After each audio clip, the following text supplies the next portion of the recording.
Hello everyone, एक बार फिर से स्वागत है आप सभी का हमारे यूट्यूब चैनल में। दोस्तों, आज की इस वीडियो में हम बिहार बोर्ड क्लास 8 का सामाजिक राजनीतिक जीवन देखेंगे।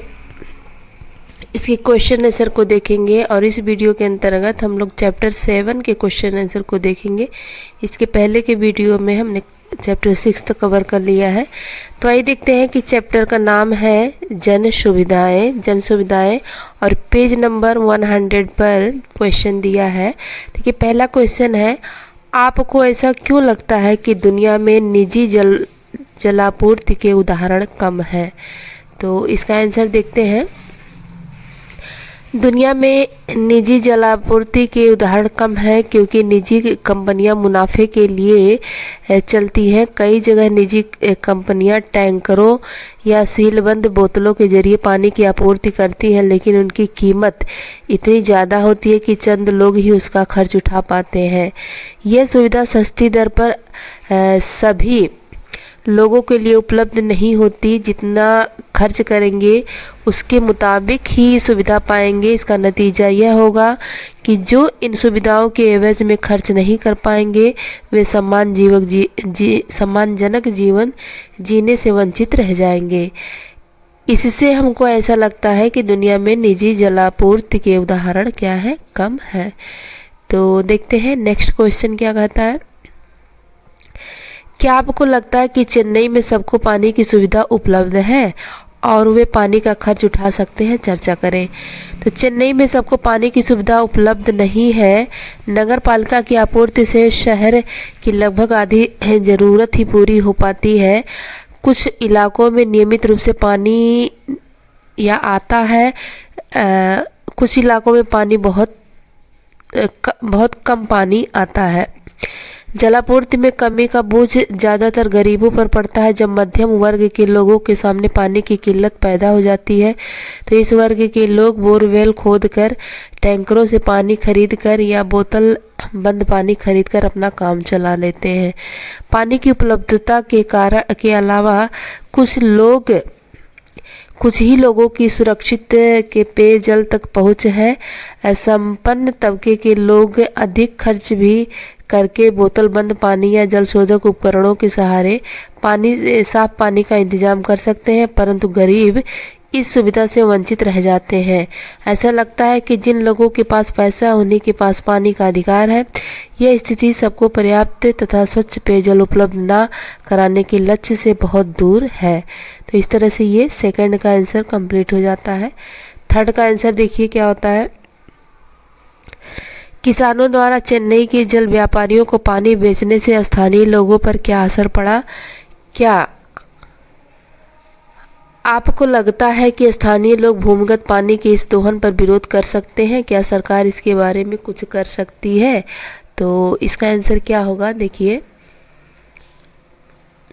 किसानों द्वारा चेन्नई के जल व्यापारियों को पानी बेचने से न केवल खेती का पानी छिन जाता है बल्कि गांव के लोगों के लिए पीने के पानी की आपूर्ति भी कम पड़ने लगती है। फलस्वरूप सारे कस्बों और गांवों में भूमिगत जल स्तर बुरी तरह गिर चुका है।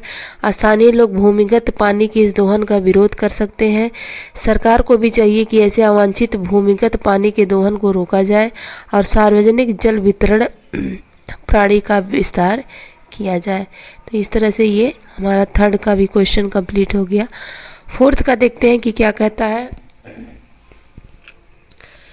ऐसा क्यों लगता है कि ज़्यादातर निजी अस्पताल और निजी स्कूल कस्बों या ग्रामीण इलाकों की बजाय बड़े शहर में ही है? तो इसका आंसर देखते हैं। ज़्यादातर निजी अस्पताल और निजी स्कूल कस्बों या ग्रामीण इलाकों की बजाय बड़े शहरों में इसलिए है कि इन शहरों में कस्बों तथा गांव की तुलना में जन सुविधाएं अधिक मात्रा में उपलब्ध है। जन सुविधाओं के अभाव में निजी स्कूल व निजी अस्पताल गांव या कस्बे में नहीं खोले जा रहे हैं। दूसरे निजी स्कूलों और निजी अस्पतालों की सेवाएं महंगी होती हैं। इन महंगी सेवाओं पर संपन्न वर्ग ही खर्चा कर सकता है। गांव तथा कस्बों में शहरों की तुलना में संपन्नता का अभाव है। इन कारणों से वहाँ निजी स्कूल व निजी अस्पताल नहीं खुल पा रहे हैं। तो ये हो गया फोर्थ। अब आइए 5th का क्वेश्चन देखते हैं। क्या आपको लगता है कि हमारे देश में जन सुविधाओं का वितरण पर्याप्त और निष्पक्ष है? अपनी बात के समर्थन में एक उदाहरण दें। नहीं, हमें नहीं लगता है कि हमारे देश में जन सुविधाओं का वितरण पर्याप्त और निष्पक्ष है। उदाहरण के लिए चेन्नई में पानी की भारी कमी है। नगर पालिका की आपूर्ति से शहर की लगभग आधी ज़रूरत ही पूरी हो पाती है। कुछ इलाकों में नियमित रूप से पानी आता है, कुछ इलाकों में बहुत कम पानी आता है। यथा पहला अन्नागार क्षेत्र, चेन्नई के अन्नागार जैसे उच्च वर्गीय इलाके के नलों में 24 घंटे पानी रहता है। जब पानी की आपूर्ति कम होती है तो वहाँ के राम गोपाल जैसे निवासी नगर जल निगम में परिचित एक बड़े अफसर से बात करते हैं और फौरन उनके लिए पानी के टैंकर का इंतजाम हो जाता है। दूसरा है मैलापुर। मैलापुर जैसे क्षेत्र, शहर में ज़्यादातर इलाकों की तरह मैलापुर में भी पानी की कमी है। यहाँ नगर पालिका 2 दिन में एक बार पानी उपलब्ध कराती है। कुछ लोगों की ज़रूरतें निजी बोरवेल से पूरी हो जाती है, लेकिन बोरवेल का पानी खारा है।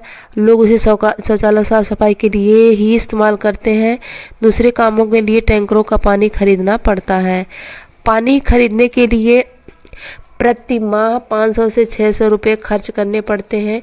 पीने के पानी को साफ करने के लिए लोगों ने घर में जल शोधन उपकरण लगवाए हुए हैं।